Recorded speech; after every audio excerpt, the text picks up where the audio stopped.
Olá, tudo bem? Tá começando mais um episódio do Confia, o podcast da Fundação para a Infância e a Adolescência.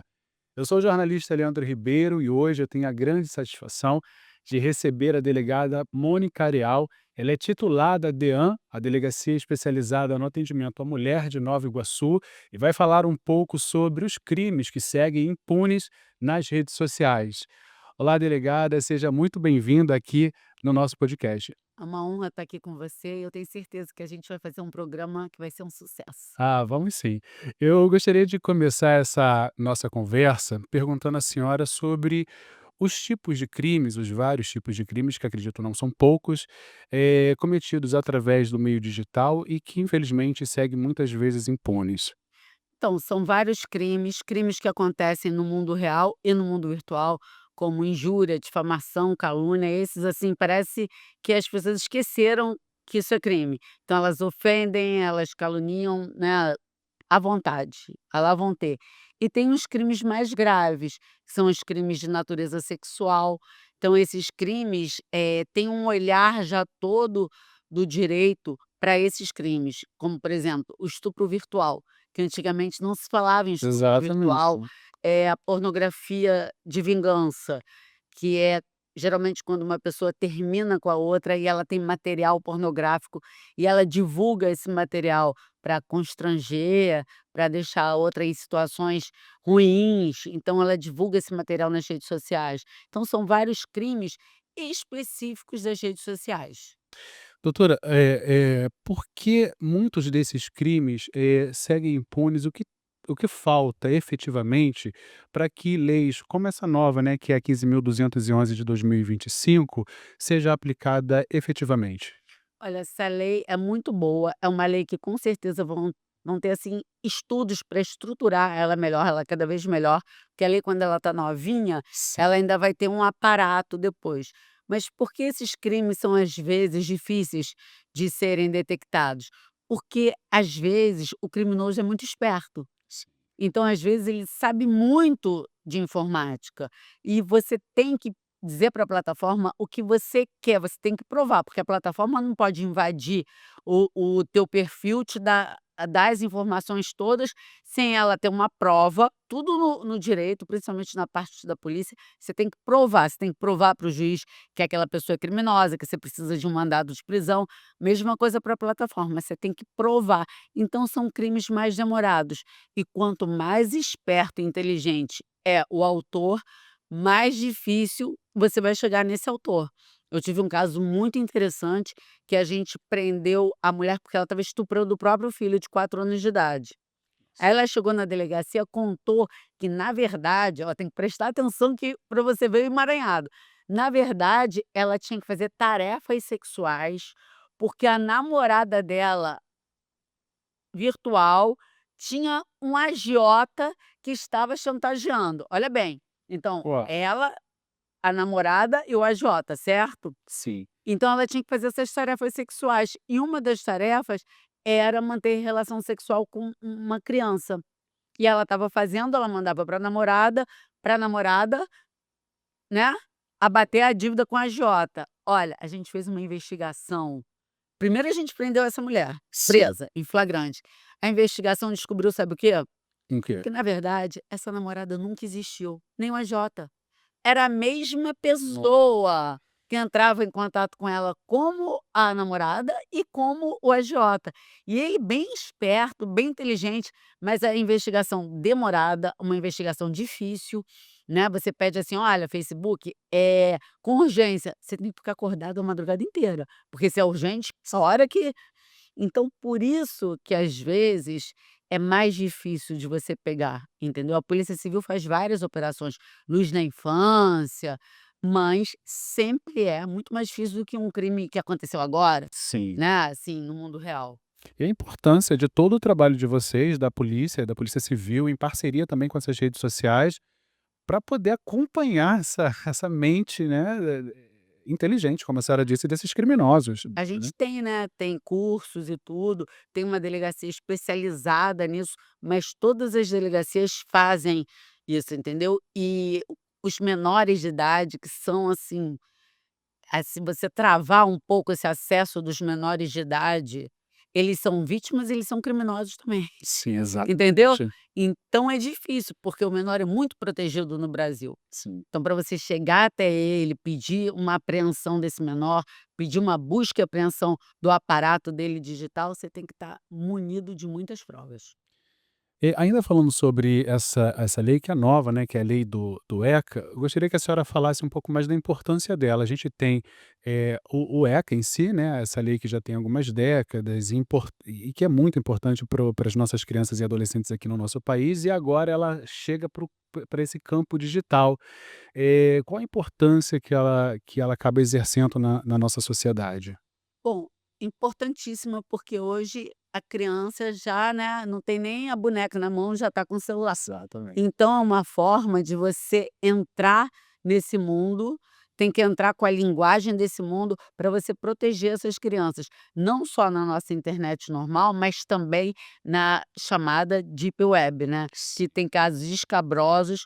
Então a gente vai possibilitar que os pais tenham um maior controle e também, o que eu acho muito importante, é o controle sobre esses pais. Eu não sei se merecem ser chamados, né, de pais, mas tem pais vendendo as filhas ou os filhos, vendendo material pornográfico, então pelo menos os bons pais vão ter já uma ferramenta, e ela tem que ser elaborada melhor ainda depois, para que os maus pais, né, esses verdadeiros abusadores, também tenham as suas contas travadas, tenham alguma forma de serem investigados.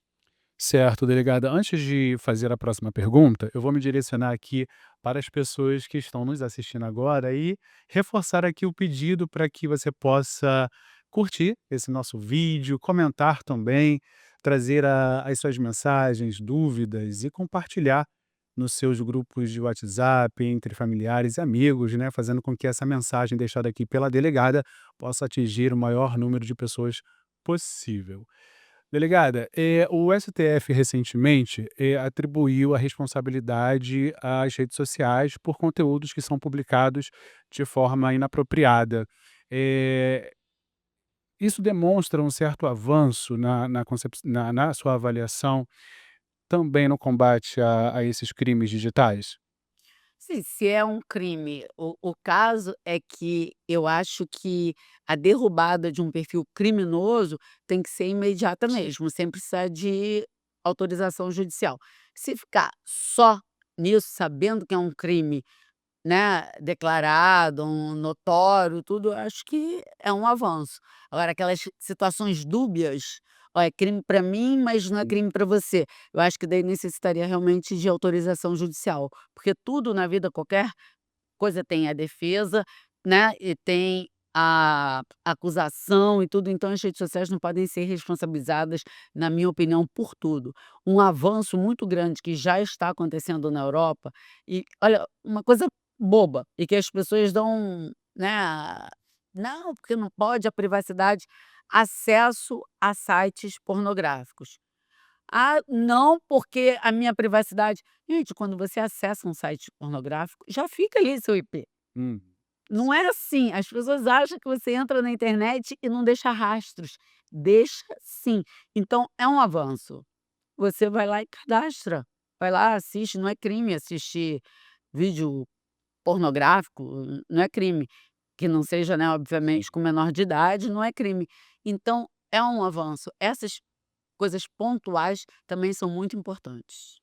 E quais são os sinais que a senhora considera essenciais, demonstrado por crianças e adolescentes principalmente, e que os pais precisam estar ali atentos?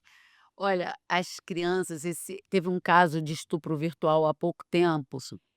O monstrinho, menor de idade, ele usava aquele modulador de voz, Sim, e é o tal do estupro virtual. Olha o que é o estupro virtual e que acontece muito. Ele, através da rede, ele intimida, ele constrange a criança ou adolescente e até a pessoa adulta também, é sim. porque a gente está falando mais, né, de ECA. A manter relação sexual, tipo, com o porteiro, a introduzir objetos, ele bota de um jeito a criança e a adolescente vítima que, sabe, mutilação, beber desodorante, ele faz o que bem entende. Aí a pessoa é presa, né, o ser é preso, e quando você vê é um ratinho, Sim. sabe. E o pior disso tudo é que esse comércio é muito lucrativo. Então uma verdadeira organização criminosa que, a partir do momento que ela entra na mente dessa adolescente ou dessa criança, tá tipo dominado. Sabe aquela música "Tá Dominado"? Sim. É desse jeito. "Ó, me manda agora, manda foto de", aí mandou. "Se você não fizer isso, eu vou mostrar para o teu pai. E agora, se você não fizer mais isso, eu vou te matar. Vou matar tua mãe, ó, sei teu nome, você", sabe, são vários grupos, explana. Então, eles colocam o que querem, o que bem entendem, vendem, e é mais difícil realmente para a polícia chegar até eles. A senhora falou agora há pouco sobre uma rede criminosa que está por trás de tudo isso. Recentemente a gente teve o influencer Felca, né, o influencer paulista, jogando mais luz sobre essa grande rede, né, ou sobre essas grandes redes. Qual a importância do papel também da sociedade, dessas pessoas, figuras públicas, né, eh, junto com as autoridades, policiais, judiciárias, nesse trabalho de combate a esses crimes cibernéticos? Eu acho que sempre divulgar e denunciar. Ele, né, eu vi a entrevista, vi o programa, né, dele. Nossa, estava leve, sinceramente, estava bem leve, porque é muito mais pesado, sabe, é muito mais aviltante o que acontece. E ainda vou te falar uma coisa, o pior de tudo é que esses criminosos, esses que fazem um vídeo e tal, têm mais ou menos um perfil e tal, mas esses que acessam a rede, eles são acima de qualquer suspeita, você não tem ideia, você não tem ideia. Quando a polícia faz esse programa, né, essa operação Luz na Infância, você entra em casa de gente importante, de gente com dinheiro, de gente, sabe, que: "Pô, será que é aqui?" Porque se não for, a pessoa olha para você e quase fala, né, que você tá ferrado, vai acabar contigo. Então, tem que ser uma coisa muito certeira, mas são pessoas acima de qualquer suspeita, que compram e que incentivam esse mercado, assim, asqueroso, na verdade. A senhora falou que o material do Felca tá leve, a gente que assistiu, né, causa, né, em qualquer pessoa uma angústia misturado com tristeza, enfim. E dizer, né, aquele material ali é apenas talvez um pouco desse mundo, né, que a senhora já consegue visualizar, causa ainda um assusta um pouco, né. Ah, nossa, eu acho degradante.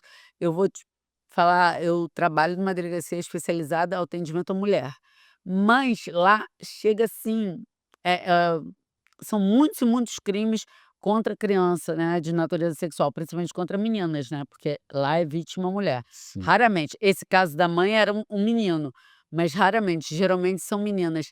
E eu vou te dizer que é, assim, é o que mais mexe comigo, porque quando você é policial, você não vai todos os casos que você pega, você não vai, né, tomar como pessoal, porque senão já era, você não trabalha mais, você não faz mais nada, é depressão e pronto, né, vai para casa.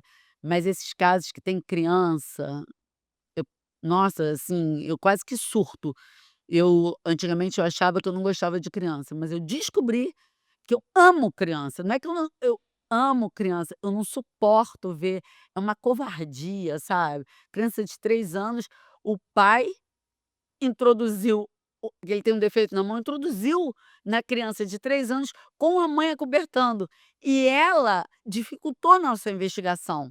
Então você vê que quem trata desse assunto, a polícia ou outras pessoas que tratam desse assunto, tem que estar cientes de não acreditar nem no pai, nem na mãe, nem no tio, nem em ninguém. Você tem que ir na sua investigação. Porque se você começar a pensar na sua vida: "Não, mamãe nunca faria isso", isso aí é o melhor dos mundos. Faz sim, faz com frequência, mais do que a gente gostaria, e tem que ser punido logicamente. A senhora atua numa delegacia especializada a atendimento à mulher, num dos municípios, um dos maiores municípios do estado do Rio de Janeiro, que é Nova Iguaçu, na Baixada Fluminense. Como é que esse tipo de crime se dá ali naquela região, na localidade? A senhora tem dados que possa compartilhar conosco da atuação do trabalho de vocês por lá? Olha, como eu falei, a nossa não é especializada em criança e adolescente, mas tem demais. Na semana tem 15 dias que nós prendemos 5 autores, né, 3 menores e 2 maiores pelo estupro coletivo de 2 irmãs, uma de 9 e uma de 12. E não chegaria até nós, porque eles eram conhecidos das meninas, elas não iam falar: "Por que que chega até nós?". Porque não basta estuprar, eles têm que filmar e jogar na rede. Então, apesar da vítima ficar mais exposta, nesses casos especificamente, a delegacia acaba descobrindo, porque daí alguém vê, avisa para a mãe e chega até nós. Então não foi uma vez que isso aconteceu não, 2, 3, 4. A vítima fica tão, abalada e fica com medo, né, até porque são vizinhos e tudo, é muito ameaçada, que ela não fala nada, mas alguém vê o vídeo, né, até geralmente o nome desses sites eles botam o quê? Explana. Então eles explanam Sim. e chega até nós. E a gente vai nesse caso a gente conseguiu prender 4 em flagrante e um com mandado de prisão. Mas por quê? Porque chegou na internet. Daí nesse ponto ajudou a polícia. Sim, claro. Um outro desafio que eu acredito que vocês devem ter é a inteligência artificial. A senhora falou há pouco, né, que um dos criminosos consegue, com muita facilidade, aliás, qualquer pessoa, mudar a voz, mudar rosto, mudar cabelo, cor do olho, da boca, a voz, enfim. Como é que a equipe de vocês, a Polícia Civil, tem acompanhado essa agilidade da inteligência artificial? Eu acho que anda bem. Acho que a Polícia Civil anda numa boa investigação e você falou uma coisa perfeita agora. Eu vi uma propaganda, eu não sei nem de que era, com 3 mulheres e elas iam fazendo perguntas e só ia sobrar um. Com quem elas ficariam? É tipo, vários caras com máscara e elas perguntavam, eles iam respondendo: "Eliminado, eliminado, elimina". Quem ficou no final?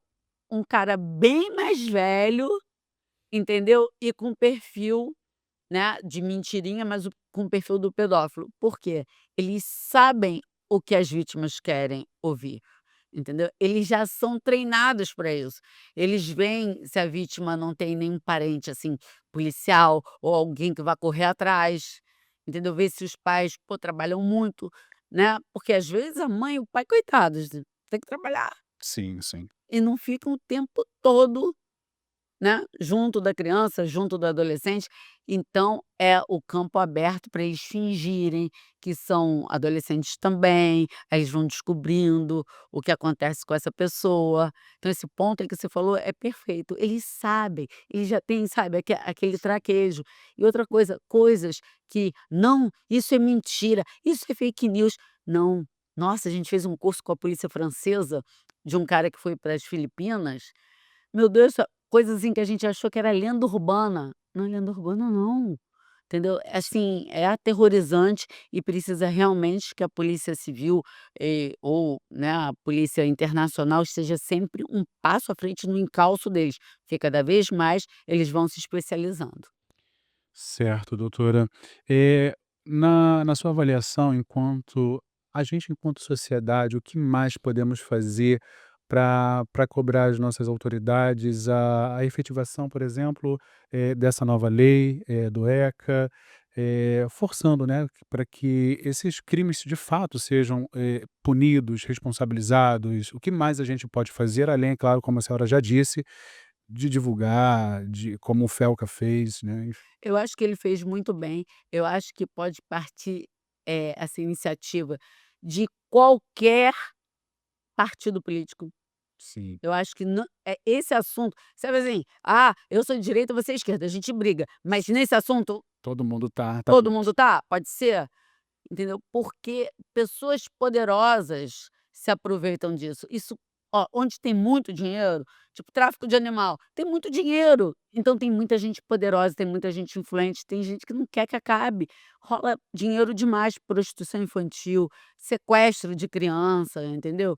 Aí, como eu disse, pior ainda quando a própria família vende, quando a própria família entrega, então eu acho que tem que ser uma união realmente de esforços, leis e fiscalização dessas leis, e uma abertura para que a polícia possa cada vez mais entrar nesse meio sem ter tanta burocracia.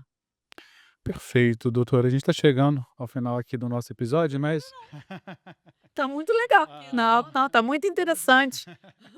temos mais uns 20 minutos, brincadeira. Mas eu gostaria que a senhora deixasse aqui, algumas orientações importantes para que os pais possam seguir, se atentar, sobretudo ali eh, nos atos, nas atitudes, né, dos seus filhos, dos adolescentes, crianças ali com acesso à internet, celular e tudo mais. Então, fiscaliza. Fiscaliza sempre o que o seu filho está vendo e fiscaliza bem fiscalizadinho, porque eles são muito mais espertos que os pais na internet. Eles vivem o tempo todo nisso e os pais têm que trabalhar. Os pais saem, então sempre fiscalizando, porque geralmente encontram um papinho, sabe, esquisito. Aí quando vão ver não é nada com criança nem adolescente, é um homem adulto que está aliciando o seu filho, acontece demais isso, entendeu? Às vezes de outro estado, às vezes a menina ou o menino vão para outro estado, né, sendo aliciado, então fiscalizem muito e qualquer coisa vão até a delegacia, levem as provas, entendeu? E não cedam à chantagem dos seus filhos, porque cada vez que tira um celular, que desliga um computador ou que o pai exige, né, uma senha, alguma coisa, horário para estar na internet, o filho se rebela, dá ataque, dá piti. Então, filho não é para, né, é para obedecer o pai, não o pai para obedecer filho. Então não cedam à chantagem, porque você vai estar salvando o seu filho. Não posso terminar esse episódio sem perguntar os canais de denúncia, né? As pessoas que tomarem ciência de casos de crimes, digitais, como ela pode denunciar? Ela pode denunciar na delegacia, entendeu, que a gente abre uma investigação. Pode ser denúncia anônima, por favor, sem disque vingança, pelo amor de Deus, que só atrapalha demasiadamente, entendeu. Um inocente preso, Sim. né, às vezes eu prefiro demorar a minha investigação, mas, né, não botar um inocente preso por estupro. Então vá, denuncie, leve provas, denúncia anônima, e sabe, para o Ministério Público, para a delegacia, ou tá vendo alguma coisa ali, 190, Polícia Militar, então canal não falta. Celularzinho, filmem, entendeu? Né, porque às vezes é a palavra de uma pessoa contra a outra, né, Sim, exato. então e não tenha medo de se indispor, porque a gente não quer amizade com estuprador, com aliciador, né, então a gente se indispõe mesmo. Isso aí. Doutora Mônica Arial, muito obrigado, delegada titular da DEAN de Nova Iguaçu. Foi uma honra, recebê-la aqui. Obrigado por compartilhar um pouco dos seus conhecimentos e do seu trabalho. Parabéns por ele. Pô, muitíssimo obrigada, é um assunto que realmente eu levo para o coração, então foi uma felicidade estar aqui com você, excelente programa. Muito obrigado. Mais um episódio do Confia chega ao final, chega ao fim. Muito obrigado por ter assistido até aqui. Não esquece de comentar, curtir, compartilhar também com os seus grupos de amizades, familiares. Muito obrigado pela sua audiência e até a próxima.